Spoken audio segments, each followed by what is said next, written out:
Hey guys, Matt, IronTrap Garage, and today we're in my shop doing a IronTrap podcast interview.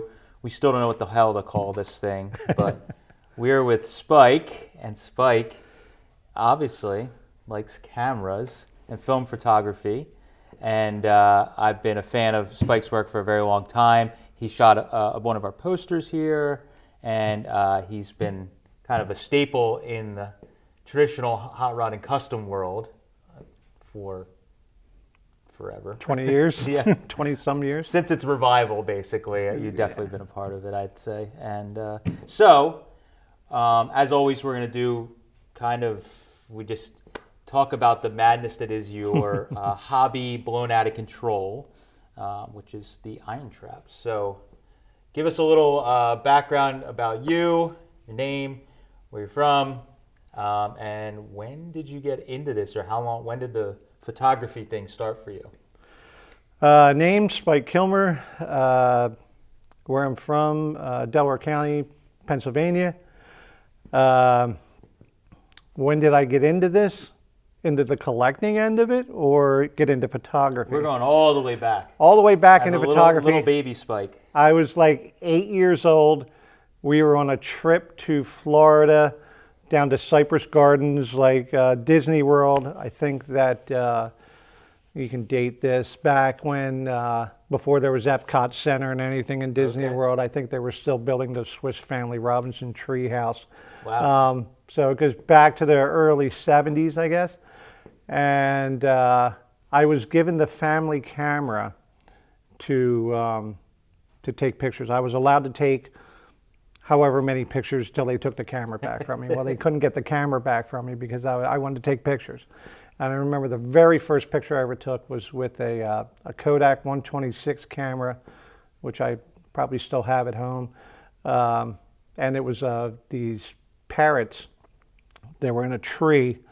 And I remember trying to get them all in and then visualizing how it was going to look. And then when they got the pictures back, 2 weeks later, whatever, I was happy that, okay, that's the way I saw it through the viewfinder. Cool. And that was my biggest thing. And then after that, it was, I was always taking the family camera, always taking my brother's camera, and until I finally got my own. Cutting grass. I worked a summer cutting grass, and I went to the store and I bought my first camera, which I still have, Pentax K1000. All manual, nothing, film obviously. Right. But from there, I just gradually kept buying cameras and getting better cameras, and that's pretty much how it started. But one of my first things that I took pictures of was cars. I remember going on a trip to Chincoteague, Virginia, and I went around the whole, it's an island, I went around the whole island looking for old cars. Like, I remember there was an old 67 Camaro. Okay. So I was taking pictures of that, and I wanted to be a hot rod magazine photographer. That's what I wanted to do. You're right. And because that was back in the magazine days, like the early magazine days, that was like, they had photos of the photographer at Bonneville. That was part of the photo. It's like, they were an important part of that. Yeah. They actually had a staff, of photographers. It wasn't just freelance guys. They had people that's what they did, and right. I thought that was amazing. And then after that, it was like the first time I was in print was I was shooting pictures of a model back in the woods, totally above board, friend back in the woods, and I had all my gear with me, and this guy comes walking up, we didn't know, and he says, which way back to the road? So we said, well, we're going that way, we're leaving. So we had to cut across this big field, and all of a sudden, there's a helicopter over top of us. These cops come jumping out from behind the wall, and we thought we were trespassing because there was a rumor going around that the farmer that owned this field would shoot you with rock salt. So we're like, man, this guy's like going overboard with the rock salt thing. So they were looking for this guy that came up to us, and there was like a 1,000-person manhunt looking for this guy with helicopters and everything. And we had flushed him out of the woods, and So we all just kind of, me and the model just kind of backed away, and so they arrested him, and my first instinct was to grab my camera. Right. So I started photograph. I photographed the helicopter landing and the guys with the guns, and this guy's on the ground and, shotguns to his head. And my first instinct wasn't for my safety, wasn't for anybody else's safety. It was to get my camera and to get pictures. And I happened to I had black and white film in there. And so I was shooting a lot back then. I had my own dark room. And so I went home, like we were just left out standing in this field. Everybody left. And I'm just standing there like, okay, now what do I do? So I go home and I called the newspaper. I called the Daily Times and I said, hey, I don't know what just happened, but something just happened and I got pictures of it. They were like, you got pictures of it? I'm like, yes. They've been looking for this guy and you're standing there with the camera, you got pictures of it. Great. Wow. So we're going to send a guy over and pick up your film. So I gave him my rolls of film. And once again, I'm standing out in the parking lot just, okay, now what? So the next day I wake up and my grandmother called me. She says, you're in the paper.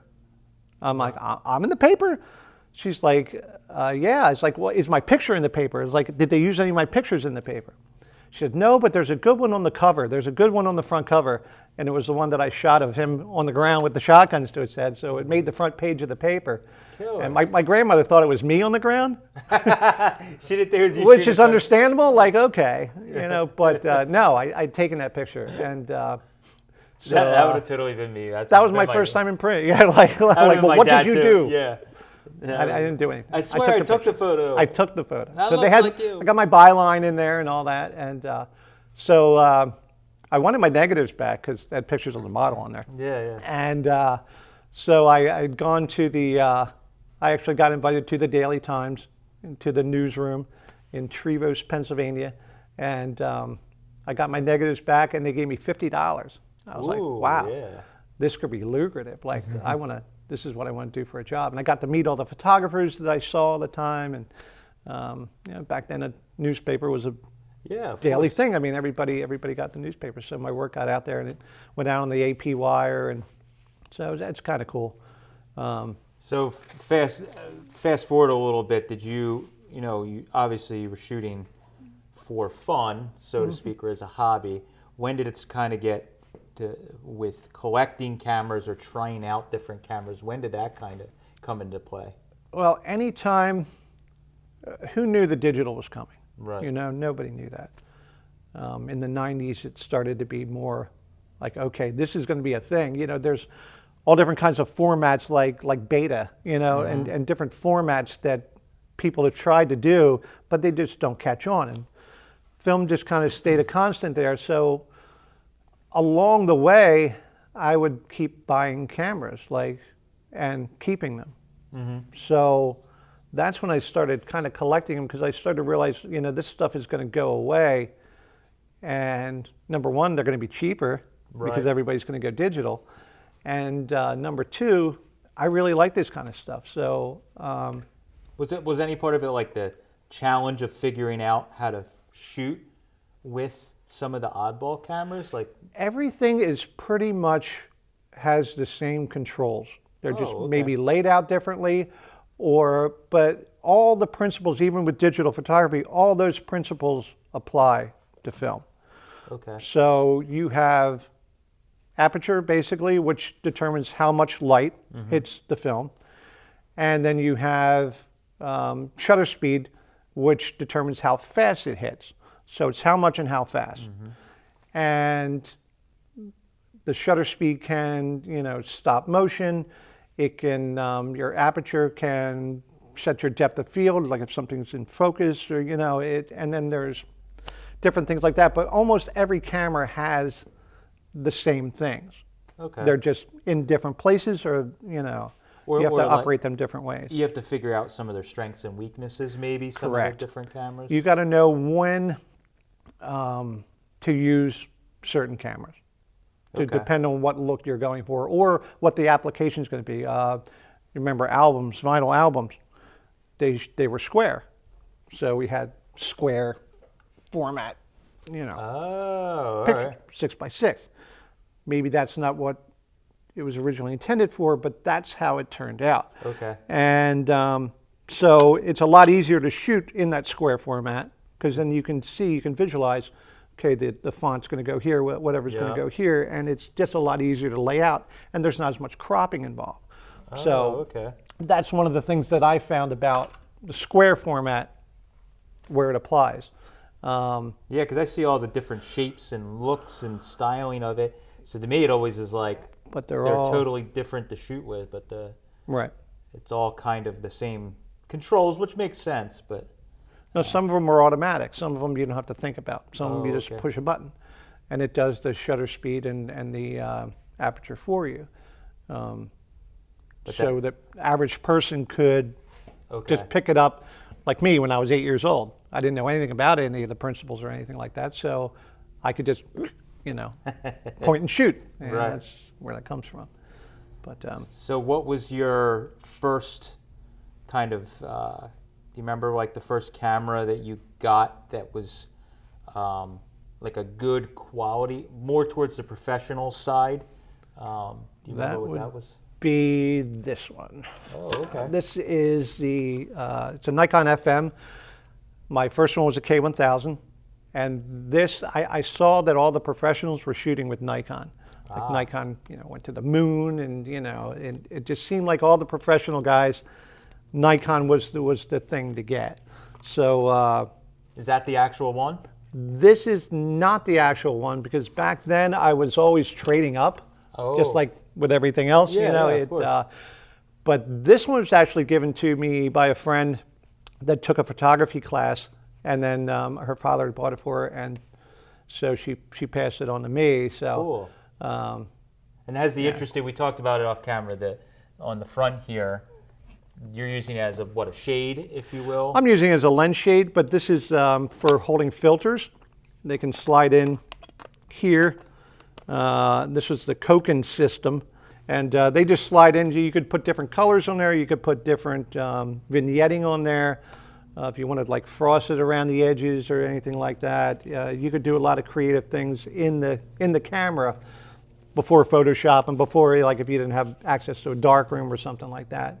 That's how you change things. But it's like a lot of your cameras, I notice, is kind of like a hot rod. Like they're hopped up. You got the grip on it. You got the shade on it. It makes it just look even cooler. So I've got the motor drive, so this does like 3.5 frames per second film. Now, digital, you can fire off, right. 1,000 a second in a burst. But this was the good stuff back then. If you were shooting action or, road racing or something like that, sports, you had 3.5 frames a second. Now you still only had 36 pictures, but this would get you through it a lot faster. That's cool. So, but yeah, you can't be a professional without having your grips and your add-on stuff. It just makes it look better, but it's functional too.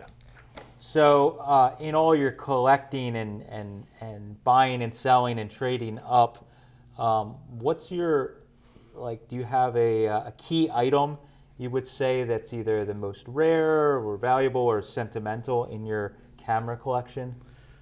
Well, the Nikon FM, because it was my first semi-pro camera. Okay. But my most used camera is, I'm a Nikon guy.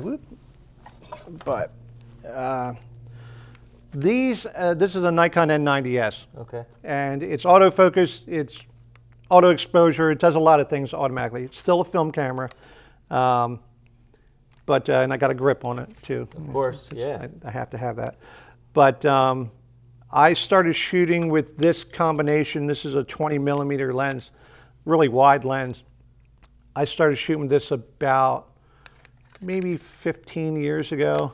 Okay. With set up this way, and it was the first autofocus camera I bought, probably 20 some years ago. But I have 15 of these, all set up the same way. Right. In case something happens, in case I lose it. So this is my most used. Most of the images that I put up online or when I shoot film, this is what I shoot with. That's like your companion. I know it so well. Well, that's if you see Spike somewhere, just even hanging out, if he comes to have lunch with you, That's the one that's It used to be the Wawa iced tea. I used to carry that Yeah. all around, and I stopped drinking that and just started drinking water. But it was always the iced tea and probably one of these that's cameras. cool.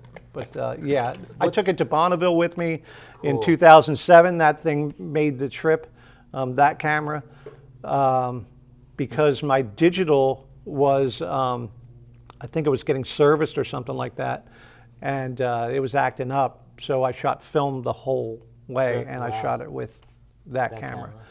So That's or super cool. Some variation of that Right. that camera. Yeah, yeah. Do you? So, what's your most rare? It doesn't necessarily mean valuable, but rare camera that. I'll tell this story. I was on Facebook Marketplace. Okay. This is a Leica M3. It had, there was an ad that said, had just been put up. It said antique cameras and binoculars. I looked at the picture and knew immediately what it was. 2 of these, Wow. Leica M3s. And just by those really bad pictures, I was able to determine I have to get, and then the price was Phenomenal. really, really Yeah. low. So, I mean, not low like the average person, has it in their pocket, but it was low. Being And educated, it was low. way lower. Yeah. And what they probably did was they probably didn't know anything, which I found out later, they didn't know anything about cameras. But it was the father-in-laws of the woman, and he had them, and whatever he had 2 of. So if there was 2 lenses, there was 2 of them. There was Wow. one. There was another one. So I immediately got a hold of her. I said, I'm going to leave work and I'm going to take come them, down there yeah. and take these. They're sold, done. Take the ad down, please.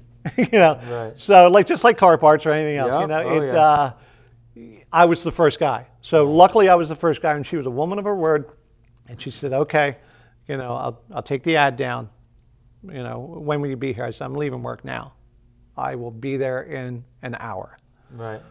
I had traffic, I had to stop at the ATM, and I made it down there, and I ripped my pants getting the money out fast enough. Here, too. She's like, after I put that ad up within an hour, there were so many people, asking about it, like willing to give me way more than what I'm asking, and what's the deal with this?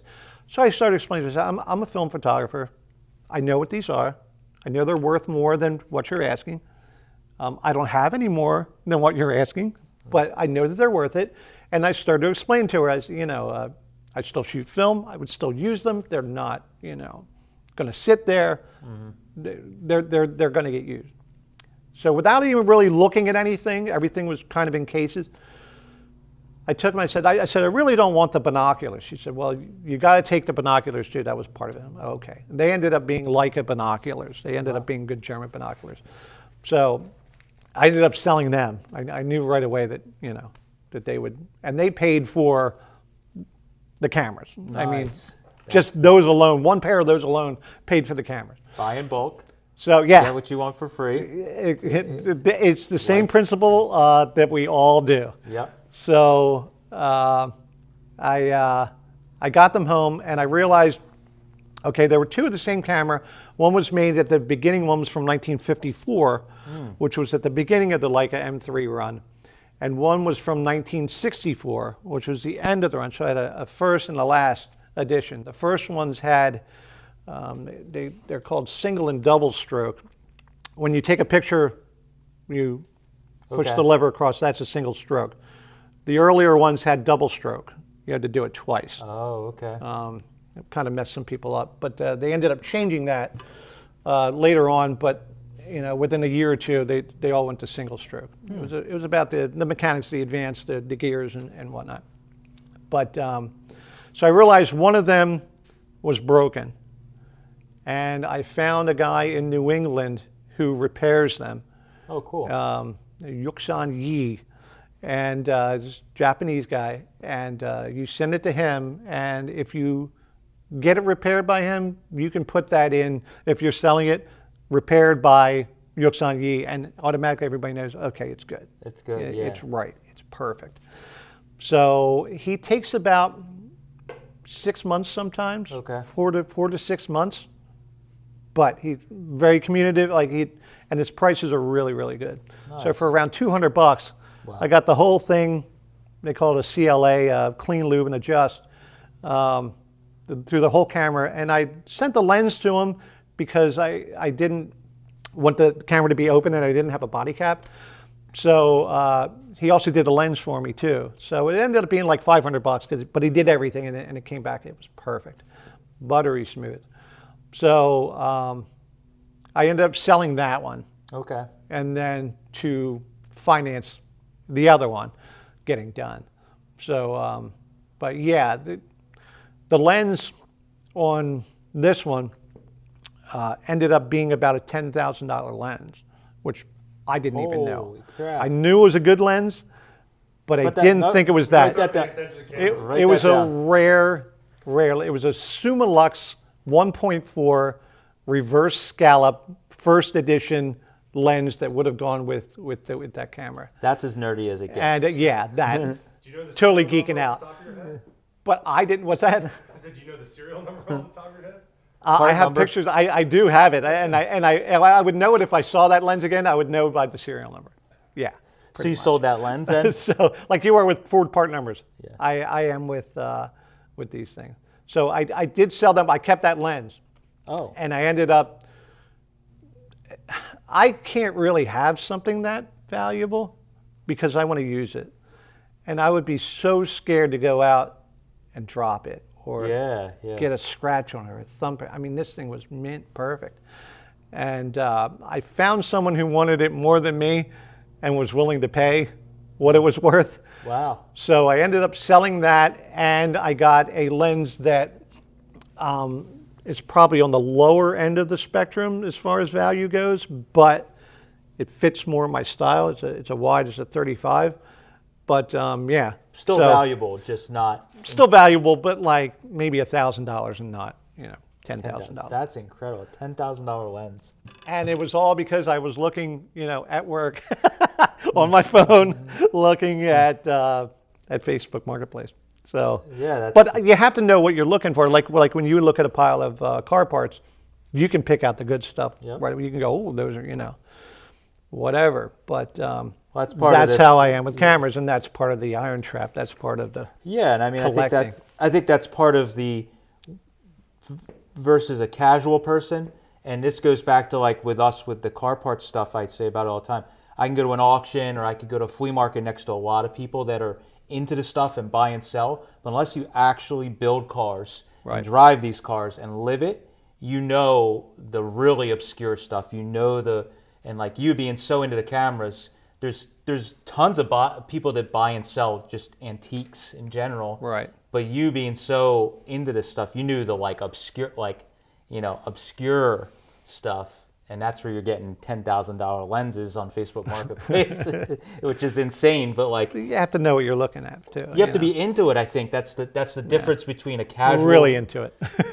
I think that's the difference between a casual reseller person that's just doing it and they'll buy anything they can make a buck, and when you're like completely obsessed with whatever you're into, And I'm sure there's other cameras that are like crazy. Like, is there a North Star, as I would call it, item That would have been it. Really? I've had other cameras that I've always wanted, but the way I look at it is I still use this stuff, and is it going to be something that I'm going to use, or is it just something that's going to sit there? Everything that I have, for the most part, except for things that they don't make that format film for anymore, I will use it at least a few times. Yeah. And then you decide where you can use that, like what application you're going to use that camera for. What is this good for? Am I going for a certain look? Am I going for a certain feel to the photograph? But would there be like a camera that would be, even if it was something crazy, the camera that took the photo of JFK getting shot? Those are always cool. I always like to see history on things that, if I can get it, about that camera. Sometimes there'll be film in the camera. When I get those are the neat things. Like when you find a car with something in the trunk that you weren't expecting at all. Right. Like I said, Arden heads or something. You're just like, wow, that's just a bonus. You know. So sometimes I'll get film in there, and depending on what the process is, like sometimes they don't make the chemistry to process that anymore. Yep. I'll get them developed, and Wow. I'll put them up online. But That's cool. as far as a North Star, I always wanted to have a Leica, like just because if you're a camera guy and you've never had a Leica before, it's like if you're an old 4 guy and you never had a 32 Ford or something like that. That's the one everybody kind of. That's the one, just because they're so good, Wow. And it's funny because it's not the biggest camera. It's not the, some of these cameras are maybe more interesting to, as far as the bodies go, but it's just because of the quality on that camera. Is that? They're German made, and they're just made so well. Wow. The Germans made the best lenses, I think. The Japanese are probably a close second, but from the older era. But a lot of their stuff was copies of German stuff. So it all goes back to German, Leica, Schneider, things like that. So Wow. the Germans really made really good precision stuff, like Swiss made. It's really well made, and the optics are just incredible. You can tell something was shot with a Leica. I can tell things that are shot with a Leica. But if you ever see a picture that's just like the clarity and just it just has a look to it. I can't really explain it. Does that use film that is hard to get or expensive? 35 millimeter film, which you can still get. Oh, okay. There we go. So you could still shoot pretty regularly with They that. still make black and white Tri-X Kodak, as long as they still keep making this. And then I have a backup, Ilford HP5 is my backup in case something ever happens to Tri-X, so. You have other. I have one other option Cool. that I'm kind of happy with.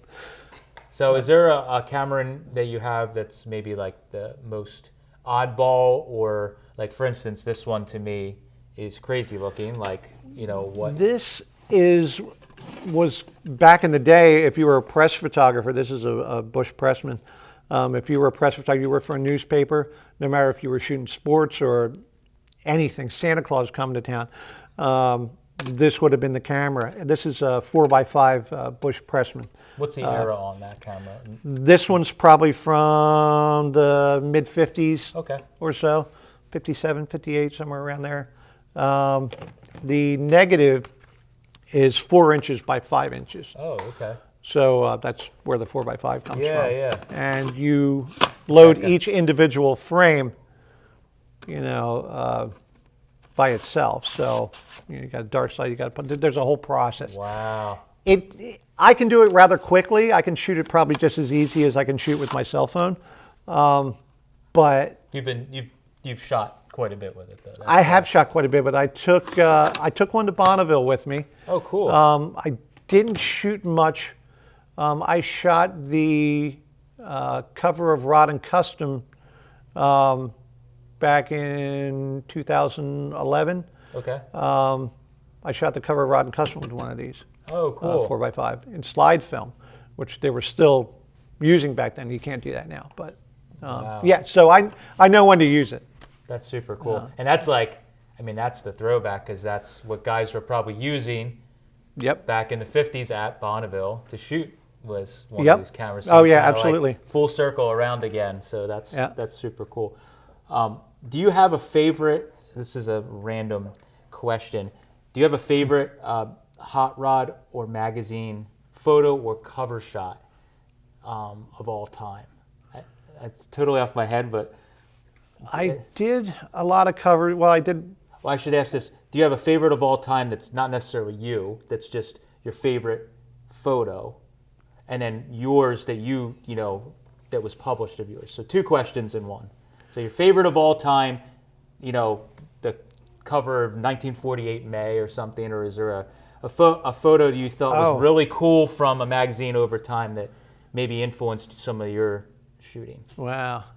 Well, I always looked at the hot rod magazines, and I always thought that when the stuff that they were doing, like in the 50s, where they would stage the photo, Oh, okay. of like that famous shot where the model's walking by and they're sitting in the Dick Flint Roadster. Yeah, maybe? and he's like starting to get yeah, out of the he's car. starting to get out of the he's car. chasing her. I Yeah. always Yeah. love that kind of stuff because it encapsulated that era so much. Yep. in one photo. Like you could tell everything about it, the car, all those accessories, like how the model was dressed, the hairstyles, that Yep. all those things in the one photo. So that would probably be like an early hot rod cover like that would be Where the probably my girl's sitting favorite. next to the pool and they're Yeah. hanging out and there just happens to be a hot rod next to the pool. And they continued that on to like even into the 70s with the funny cars, because Yep. like the funny car would be, there's one of the Rolling Stone, Joe Giacona. He's in like a rock quarry and he's like a caveman, and Right, that right. kind of thing. But they set these things up where like the funny car guys in the drive-through, those kind of things. I like pictures that tell stories that, when you're shooting a cover, you want to draw people like they're looking at it on the newsstand and you want to pick it up and you want to Right. see what that's about. Yeah. So there's a famous one of Jungle Pam that she's on the cover, but there's nothing in there in the magazine about it. And it's like, oh, you got me on that one because the cover can pull you in, you Right. know. You're flipping through, like, where's she at? Like Jungle Pam's there, in front of the Jungle Gym, car, and she's not in there. It's like, well, that's a bummer. But they got you, they got you to buy it. So That's cool. How about your favorite shot that you ever had published? I did a similar shot for Rod and Custom. They ended up using it as a centerfold of the Atomic Punk, Aaron Grote's Atomic Punk. And I wanted to set up the shot where it looked like a UFO had crashed in, like in Back to the Future, where a UFO had crashed into a farmer's barn, and he was out there with a pitchfork. Yep. So we staged that whole thing. We found a barn, that was just being used for tractor storage or whatever. But and we had the car. We put the car in there, and it was just this random farmer guy who actually had a 32.3 window No kidding. sitting in the next barn that we Ooh. found. But out in Illinois, out in the middle of Wow. almost nowhere. Yeah. What's what's his name and address? Is it for sale? Aaron's probably going to beat you to that one because he knows. Yeah, but yeah. That's funny. I couldn't tell you where it was. I remember I had to use his bathroom, and then up on the third floor, and it was broken. But that's about all I remember. But I couldn't take you there. So that. But we set photo- up that whole shot, and it turned out perfect. Like it turned out exactly the way I wanted it to. So it's kind of neat when you see it way before, like before I even left to go to Illinois. I already had that shot in my head, and Yeah. that's what I wanted to do. And so, yeah, And I'm finally, standing you up, open it up and you're like, that's standing it. up in the loft, and it's exactly the way I wanted it to be. I saw it to be. Was that a film? That was filmed. What- I shot that with film. What do you remember? What camera you used on I that? was using this camera. This is my Pentax 6x7. I shot That's a a hefty mixture. camera. It is like a big, SLR, I guess you'd call it, a single lens reflex. But That's yeah, an impressive camera. This Like you is- get that out, I'm like, this all is right, this guy massive. knows what's up. big, clunky, cloth shutter. When That's the camera you use to get into like a rock show, like to get VIP. You're like, you're yeah, carrying something like this, people are like, okay, yeah, just let him in. He's- we don't even want to know. Just let this guy in Let him because he has an impressive piece of hardware. This is a Pentax 6x7. That's cool. So that was the one that actually took that. That was the shot. one that I took that with. Nice. And a camera just like this. This is a Bush Pressman, but Kodak Graflex Crown Graphic. I shot the Stone Woods and Cook car, the B car, owned by Joe Trillo at the time. Joe Trillo restored it. It was in February. It was early February. It was at Beaver Springs. I love this story. Yeah, And yeah. all my cameras, it was so cold, it was like -15 wind chill factor. And we're out on the big drag strip, but that's where I wanted to shoot it. And so I wanted to shoot it, drag car belongs on the drag strip, so I wanted to shoot it at the drag strip. It was February, and Rodder's Journal wanted it right away. Like, we don't have time. It's going to go in the next issue, which Wow. they're like 3 months ahead. Yeah. But it was going in the next issue, and they wanted it shot then. The car wasn't running, so we trailered it up there. All my cameras failed. All the batteries would not work. The batteries, it was so cold, the cameras wouldn't work. This wouldn't work because when this thing drops below like 30 degrees, it's like, no. Oh, It's a wow. 6-volt lithium battery, and it's like, no. And it doesn't work manually. The only fully manual camera that I had that was loaded with the film that they needed was this. It was one of Wow. these. So I'm using a 1957 camera to shoot 1941 Willys. Yeah, that's cool. Yeah. And all the digital On film. and the digital cameras did not work. Digitals didn't work. They That's would work for a minute, and then I would have to go back in the truck. We had the truck with the heater going. I had things stuffed in my coat, like trying to warm it up under my armpit. It was there's pictures of me like going like this with my hands freezing. Wow. It was that was 2007. So one of these cameras is what? So one of those, it's like what? No problem. It's all mechanical, and That's just so cool. it got the shot that ended up being a feature in the magazine, the Rogers Journal. The And one and one- only time I ever shot a feature for him. The most famous Willys probably ever, in my opinion. Yeah. Yeah. Yeah, that's- the B car. Luckily, like the Martinez interior was still there, and like if you know the story, if you know Joe, then Yeah, that car yeah, is it's incredible. a pretty incredible story.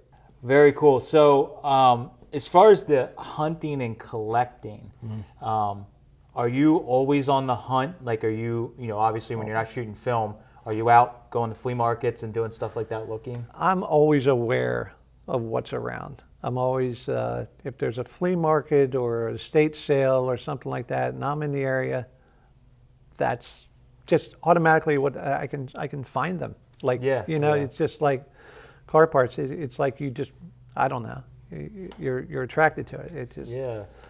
Is there accessories or like for us, like say hot rod parts, if you will? Is there extra accessories that you look for that are neat?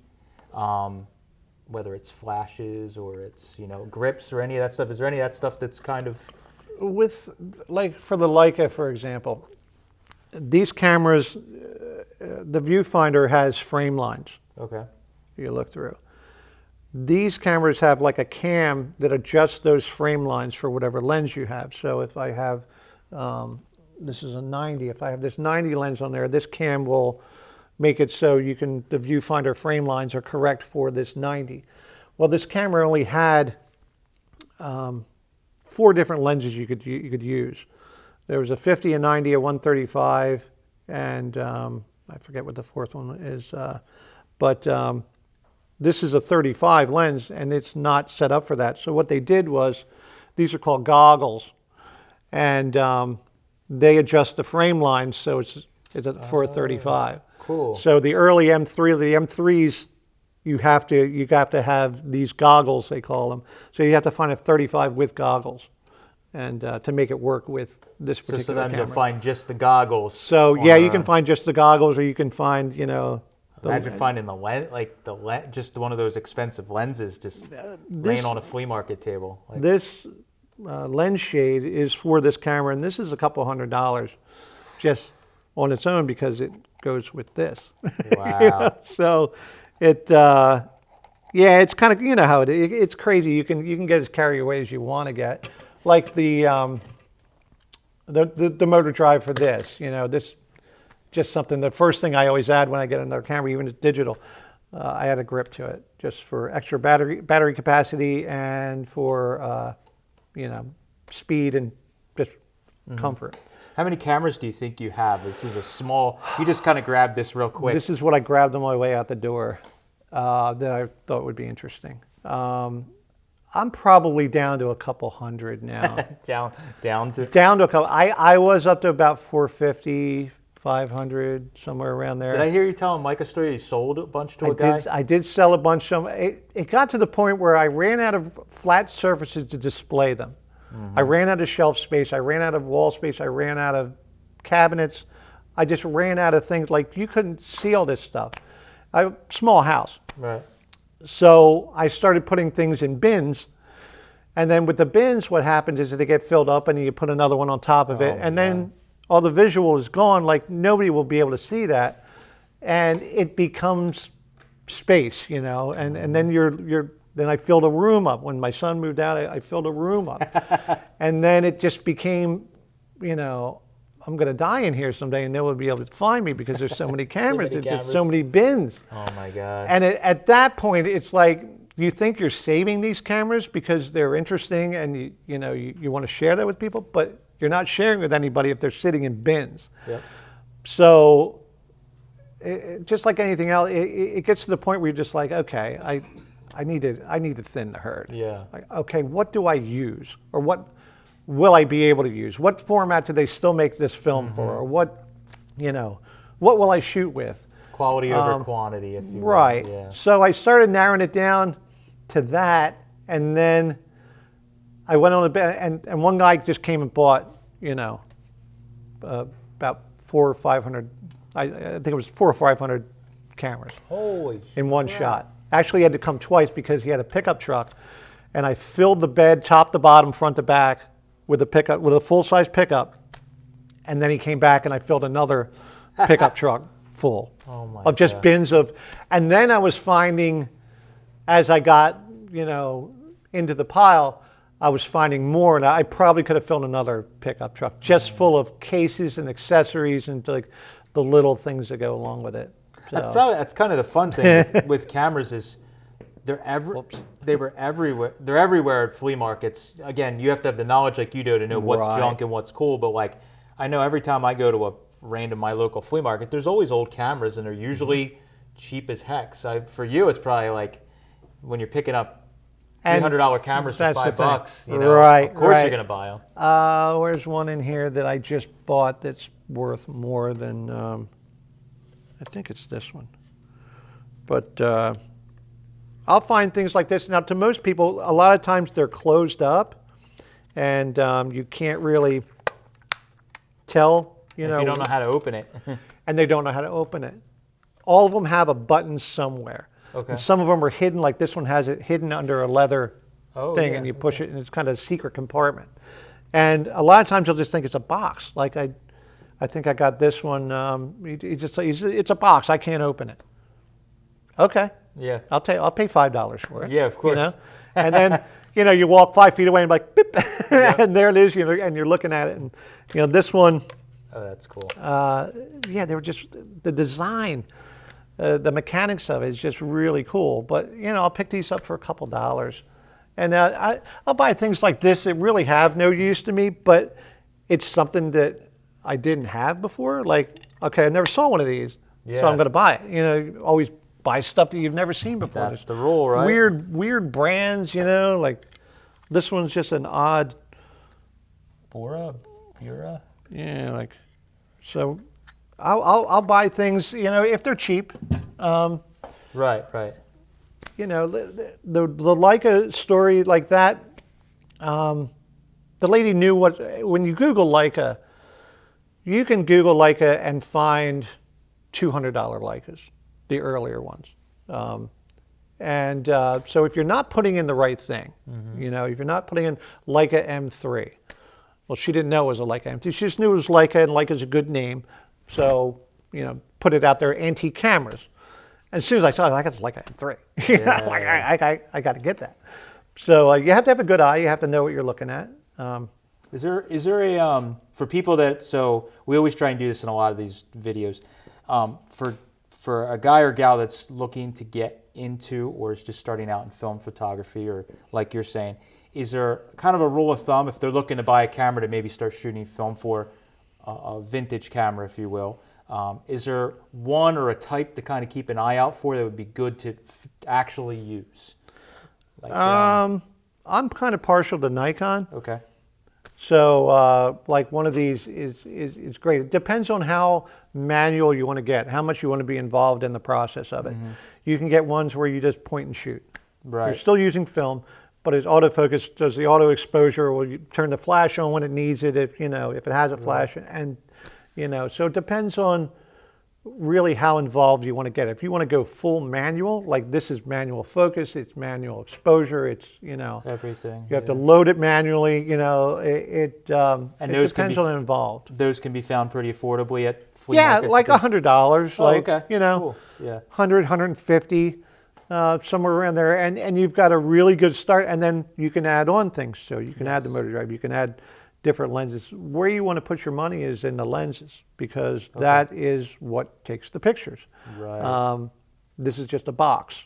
Yep. And it might have different bells and whistles and things laid out different, but it's basically just a light tight box. It's the lens that makes the image. Right. So So one of those is probably a good one for somebody that's looking to get serious into film photography. yeah, and they don't, like Nikon never changed their mounting system. Oh. Like I could put that lens on my digital Nikon SLR. killer. They That's never cool. changed their, even though it's autofocus to manual focus, it doesn't matter. It's all an F mount. It would Well, that's bolt great on, for somebody like- just starting. Starting Right. out, they can get a lot of lenses, easier to find lenses for. like Canon changed their mounting system like for a while, and then and there's, I think they're still changing. Nikon never did that. Oh, that's super cool. One of the things I like about it, interchangeability. So are you seeing people taking, like, obviously, like everything, it's ups and downs of, so for film photography, have you seen people starting to take to it again? Like you just did a class recently. I did. Yeah. And it, like I said, it goes up and down. Students were into it for a while, like younger people were into it for a while, 20-year-olds, whatever. They were into it for a while, and it started to come back hard, and I started to sell a lot of film cameras. Yeah. And it still has an interest, but it's it's not super popular right now. But that could change, I mean, somebody has to keep carrying it on, just like hot rods or anything Yeah, else. for sure. So I'm trying to keep it alive as long as it can be kept alive. Yeah, I see. Because I see when I watch your social media, there's guys that are, I would say, amateur film photographers. I'll see them comment in your photos sometimes, asking you questions or Yeah. whatever. So it's like there's guys that are still doing it or learn. So I knew it's still kind of going, but it's There's concessions to be made. I mean, I'm still putting it on social media, which is digital, which is modern. But my process is, shoot film.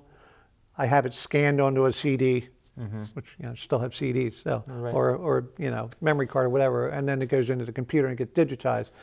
But when it comes to making prints, which is my ultimate goal, Yep. is to make prints like that one.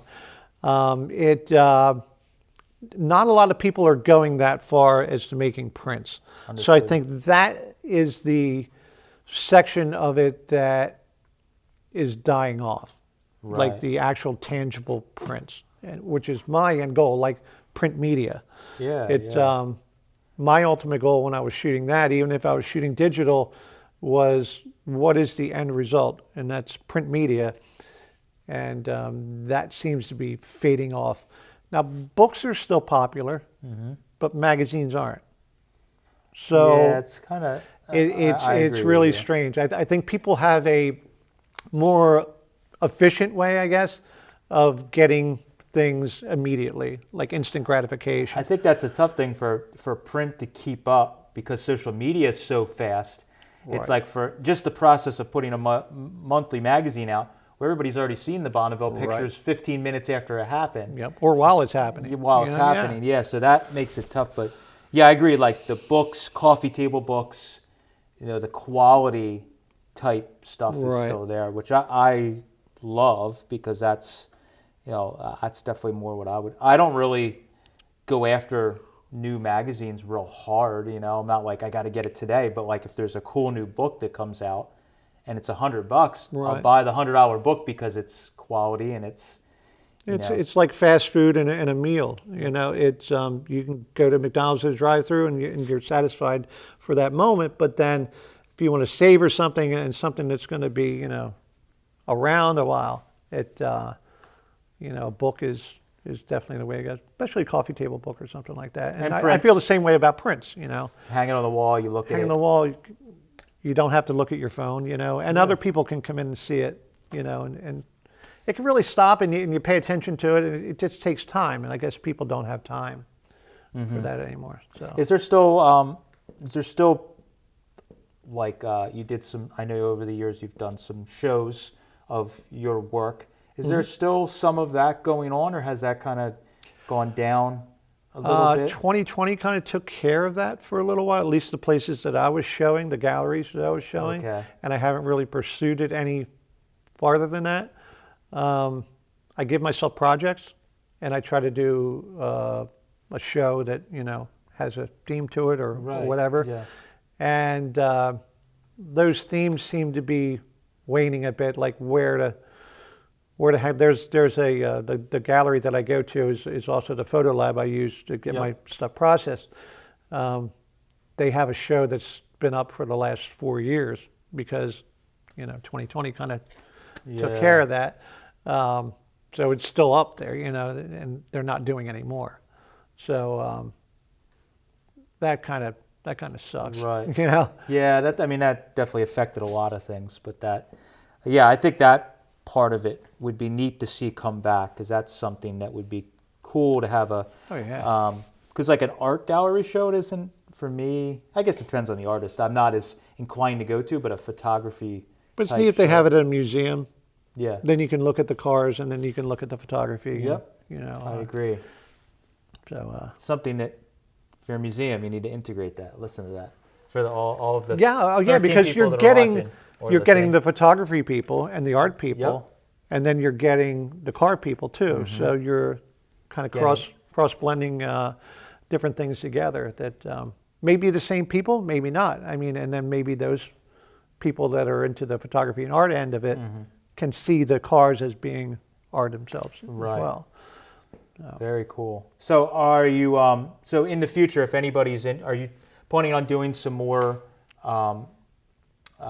classes? Is that something I would like to get classes going. The first one was a little bit slow to start. I wanted to do it like kind of like Build-A-Bear kind of thing, where you come in, you learn about the camera, we load the film, we go shoot it. I was going to have it so we could process it there and then make a print. Cool. By the end of the day, you have a print to, take home, frame, whatever. But because of the chemistry involved and things like that, I couldn't find a space, and I'm still looking for a space where I can do that. Have the dark room. Have the dark room, because the dark room is a whole nother part of it. It's a whole nother part of the creative process too.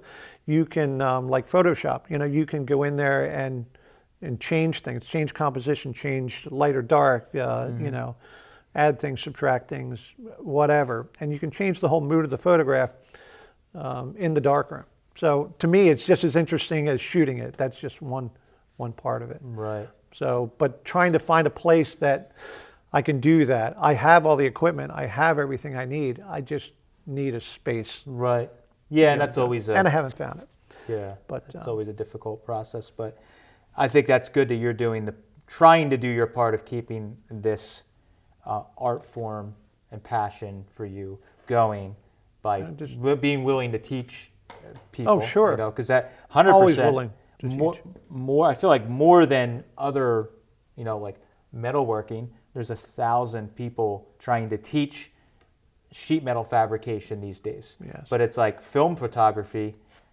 You can't just, I feel like it's not, at least from my outside viewing, I don't see tons of people offering what you were doing. I think in my region, in my area, I don't think there's really anybody else doing it. But there's, like if you go out to Chester County, PA, or whatever, there's different classes like that. And they used to teach it in schools, which is where I picked up on it. Yeah, in high school. Yep, I took photography. I did the dark room and all that stuff. Yeah, I vividly remember that. It was fascinating. To me, that's the reason why I went to the school that I went to was because they had a photography course. So I had to get kicked out of like 3 private schools to get back to public school to chase my photography thing. But that's funny. But they don't. That's not. Maybe they teach a digital photography class, but they definitely don't teach film, that's for sure. Yeah, and colleges and things like that used to have huge setups. There's classes going on in Delaware right now that it's an old elementary school, but they're teaching now art classes to senior citizens and children and things like that. Oh, okay. But he's got a dark room down there that has like 8 enlargers. It's huge. It's like the size of this shop. A dark room. Yeah. With like a walk-in, no curtains or anything like it. You just walk in and it's dark and light tight room and it's absolutely amazing. And I wanted to get involved in that, but the guy didn't want me to like take over, I guess. Right. So, you know, I was Yes. kind of like, okay, I see what you got going on. I need to find something like that That that, you that I can do. I'm not stepping on anybody else's toes, but Right. Yeah, that's definitely. But so for the anybody, search that- continues. yes, yes. So is there? My one final question before we part is, for you, is there a? I could say like your. Is there anything that you could say for a goal as far as a photo you would love to take or have published somewhere, or like you've been published and you've had a lot of, photos that have gotten out. You shot famous, cars and stuff like that. Is there something that you would love to have either shoot, whether it's whatever it is, the image, or somewhere you would like to have it published that would be like a goal for you? I mean, everybody's got to have some wild, centerfold of Playboy, Yeah, Rodder's Journal was the big one for me, like getting. And hot rodding, that's definitely the like. Yeah, Pinnacle, I guess. That was the biggest thing for me. Like anytime I got a cover for Rod and Culture, like in the beginning, I was shooting a lot of the covers and stuff like that. I'd love to get back to that era and just like do it one more time. Like I just feel like I didn't get enough of that. Like I'd love to see magazines. I'd love to see print come back. It would be nice to be able to have that goal to work towards. What about a book or something? Of a print magazine. I did a book. I mean, like a high end. We still didn't do the book. Me and Joe Alec did a book, but it was kind of like a Hail Mary throw to get this publisher, like keep them on the phone. Like it was an idea that really wasn't what we were trying to do. We wanted to do a book on travel, like going to Bonneville. Yep. And all the things you see, you've been there, so all the things that you see along the way, and the cars and the people, and so I would still like to do that book. But the problem with publishers is that they look at it as a travel book, and people don't look for hot rods in travel books. That was their only concern, was where it's going to be in a bookstore, which now. That's not as important now. Yeah. And you can self-publish now too. Yes. You're taking a big risk there. You're taking all the risk that the publisher takes. I mean, you might be sitting on 500 books. But if it does well, you have all the If it upsides. does well, That's how my brain thinks. It's like yeah. nobody's taking the money or taking the controlling it then. But I understand there's an investment involved. It's like, all right, I was telling you about off camera. I was talking about this camera. If I put this out at a flea market or a show or whatever, camera show, it's going to be the first one people pick up. Everybody wants to play with this camera. It's interesting. It's got a circular shutter on it, and it's fun to play with. But nobody wants to buy it. Everybody wants to look at it, but nobody wants to buy it. Right. So I'm wondering if that book is the same way. Everybody wants to look at it, and everybody wants to see it. Everybody wants to get it for free on the internet. Yeah. But you can't. It would be more of an artsy book, because that would satisfy my artistic. I think that's the stuff that's thing. for me at least is what I'm buying. If it's a book that's either historic photos that were never available before, I buy those kind of books, or it's just artistically, it's quality, so to speak. Right. And we tried to do that with the East versus West book, but we were more limited. It was more fast food than. I think that's that publisher is more. Yes. They're more of a fast food if you're going to use that. Yep. Yeah, it's a business, correlation. Yeah. and for me it was spiritual. It was art. Yeah. It's. So if you could do a coffee table type, high quality, hot rod travel type book, that would be it for you. That would be it. That's cool. Really, Yeah. I mean, it's hard to take a bad picture at Bonneville. The light is so Yeah. good, and it's all around. It's like a big softbox. It's Yeah, all that white. It's you hardly ever see a bad picture taken at Bonneville. Right. You really have to work on it. But like you're saying, that But it was the things along the way. Yes, the travel, the trip. I mean, that's why people are still going, even though it's 100% chance of getting rained out. People are still doing the trip Yep. because it's all the steps. And our on trip the whole way out, it was like looking at the weather, you know, like, oh, come on, we're going to go 3 days, 4 days, you know, travel for this, you know, and just couldn't wait to get there. But the journey was Part of the amazing. It was yeah. just, the farther you get away from the ends of the country and out of the cities and the heavy populated, Yep. it's so much different. There's so much country out there that a lot of people don't get to see because Right. if you stay on the highway, you know, you're going to see the same thing. Yep. It's boring. So we were taking back roads and taking, you know, we would shoot off here, there, world's largest ball of twine, you know, this and that, and just see the most interesting stuff and find out all kinds of neat stuff. So, and meet people, and it was awesome. It was Very really, cool. really awesome. But that's what the book would be more about. You know, I would love to do that book. And I did do a book on the trip to Berlinville in 2007, but it never went to, you know, publication. Okay. So I have it sitting there. I made a like an iMac book, like a Okay, iBook. I Yep. made one of those, and I think I only made a couple of them. I might have the only one, and then I put it on CD too. But I would love to see that printed higher quality, and you know, put more attention into it, more of an art thing than the way I shoot. Then so it would be more appreciated as an art kind of Right. thing. But yeah, that's my dream. That's awesome. I know everybody's got that one thing. Just seeing any of my artistic stuff, any images that I do that I really, really like, I'll make a print of it. But it would be neat to have it in a book Yeah, for and sure. be able to mass, you know, and show people, Right. share it with people. So how can people, if they want to hire you to do photography for them, or B, want to buy a print, how can people get a hold of you or get it? I have a Smug Mug page that actually Hot Rod Jen talked me into, Yeah. where you can buy prints. Hardly people buy prints anymore. So but I have this up as really a portfolio to show, Your work, yeah. you know, my work, what I'm capable of. Like a lot of feature cars are on there that I shot for magazines. A lot of lifestyle stuff, a lot of the black and white, a lot of film stuff is on there. Cool, cool.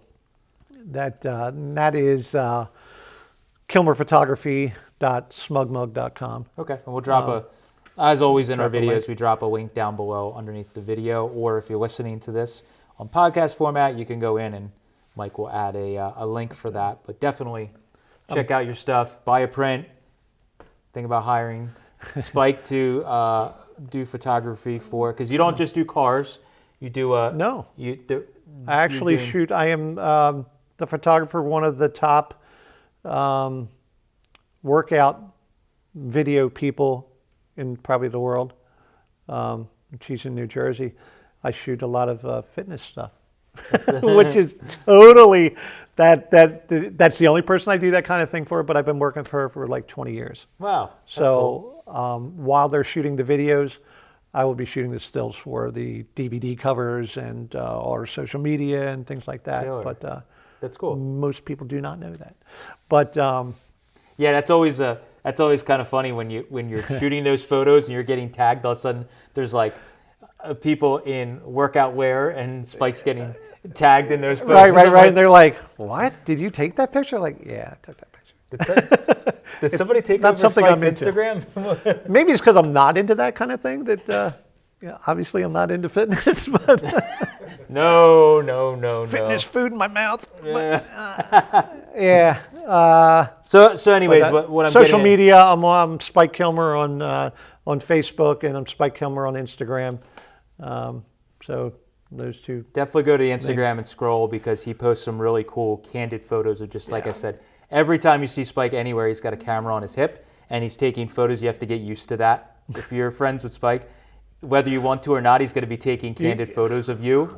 So some of the coolest shots that he posts are just hanging out with different friends and car stuff going on. And I think that's super cool. Scrolling your social media, and some of those have become prints, which is really, really cool. I got you at Bruce Larson's, by the way. Oh, I did see that. It was a cool shot. Yeah. That's And I all got the Pete stuff. too, that's pretty hard to do. Yeah. So definitely make sure that you check out Spike on social media, on his website, all of that stuff. Thank you for bringing a smattering of your collection. This is really cool, and hopefully this inspires some people to maybe try and grab film camera and get into this hobby, because it is super cool. If I wasn't already so in deep with everything I have. It's super expensive. Yes, I got one expensive hobby. I don't need another one, but somebody should jump into this if you're interested. You can also hit up Spike, and I'm sure he'd be happy to give you some quick pointers on some stuff if you're looking to buy a camera Absolutely. or get into the hobby. I'm sure he can help you out. So thank you, Spike. Appreciate it. Thank you. Thanks, guys. Catch you later.